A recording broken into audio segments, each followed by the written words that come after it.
Hi. Um, so there's been sort of a whirlwind the last few days. Everything sort of picked up speed in terms of recognition for what we were doing and attention for what we were doing. So a lot of voices in the last few days, and you saw the media, and so I haven't had any time to have a clear head to say, to prepare anything to say, so I hope that you'll bear with me for a second. I'd like to thank some people, and I'd like to start with all of you. I know that a lot of you are here because you're survivors, or you're from the survivor community, or you're from groups that are understand and are sensitive to the subject. And some of you are here because you're Brookline residents, and some of you are here because you know me, and you're here to support my wife and I. And some of you just have heard about this, and you're here just to support everything and support what this is about. And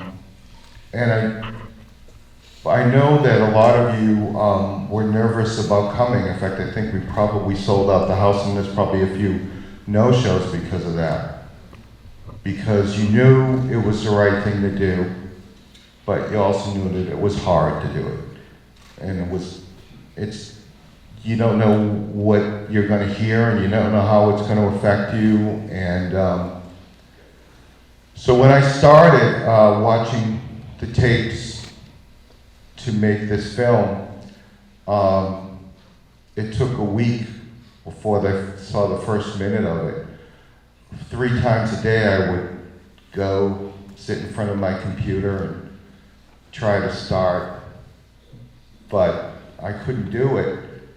I knew I had to do it, I knew I was going to do it, and I knew I was going to make it, but I was afraid, I was terrified. I was afraid of what I would hear. I was afraid of how what I would hear would affect me. I was afraid what would happen to me afterwards. Could I go? I knew there was 80, maybe 90 hours of footage, and could I go in there? And if I went in there, would I ever be able to come back out? And what was in there?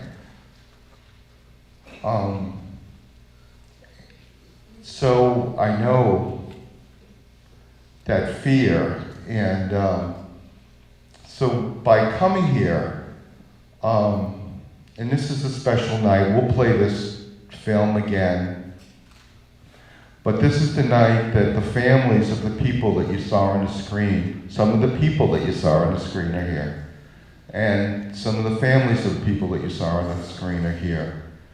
And they're here to hear these voices in a public place. And you came here to hear these voices with them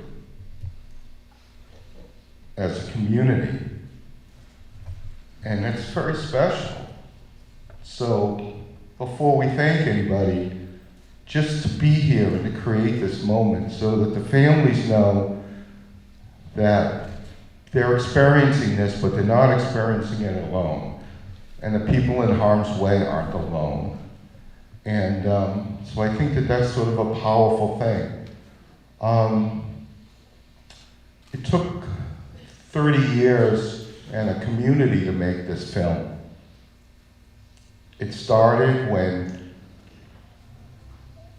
a person who had seen the aftermath of the Holocaust decided, he was a lawyer, and he decided that he was going to listen to survivors when no one else would.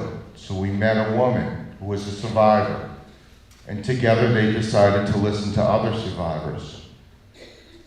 And what I think is the most beautiful thing about it is that I don't think they really knew what the hell they were doing. They really didn't have any right to do it. they had no business doing it. They had a right to do it. They didn't have any business doing it. And that's what I really loved about it. Because that's like people after my own heart. You just know it's the right thing to do, so you just figure out how the heck to do it. And if someone says you can't do it, well, all right, well, they'll just do it anyway. And that's what they did.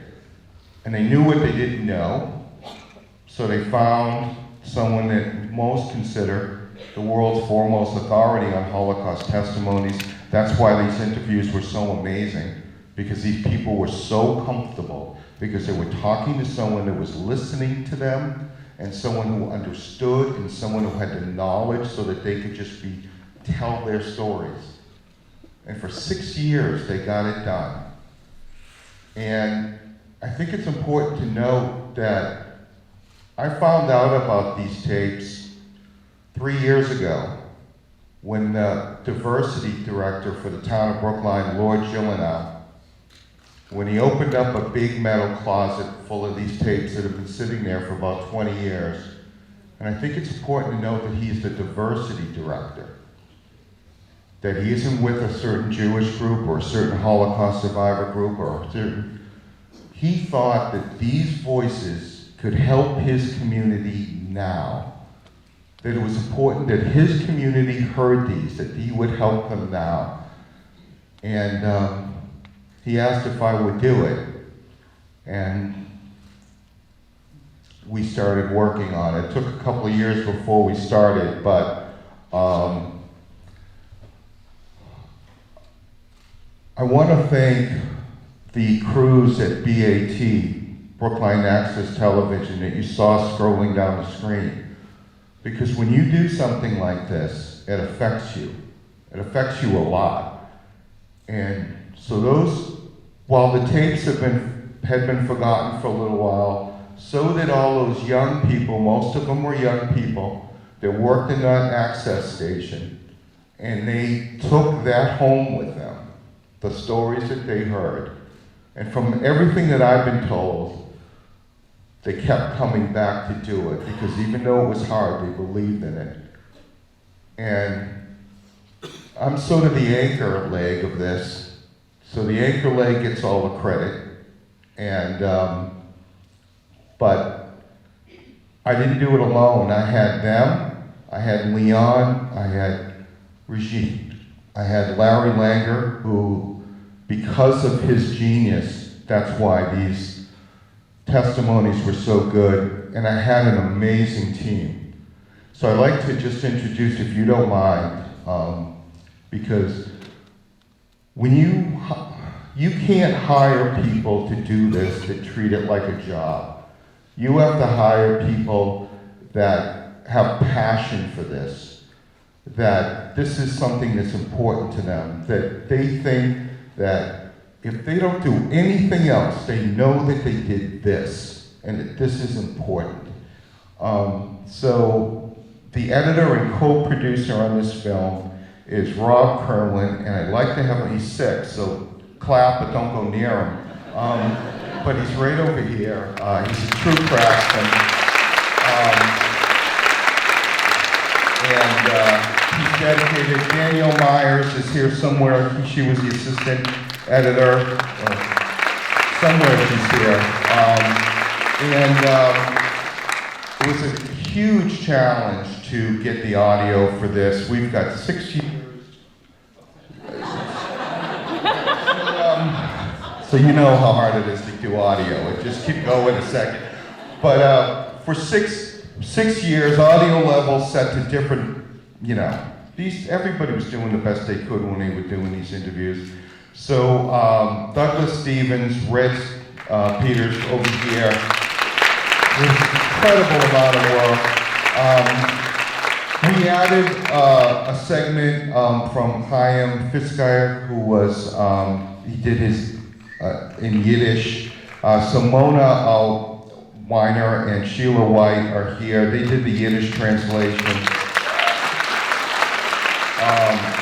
So anyway, thank you very much. I think we're going to start a Q&A right now, but we want to keep working on this. This is a work in progress. So If you think this is like asking for money, this is the time when you're asking for money because people are already getting up. But no donation is too large, it's too small, especially too large.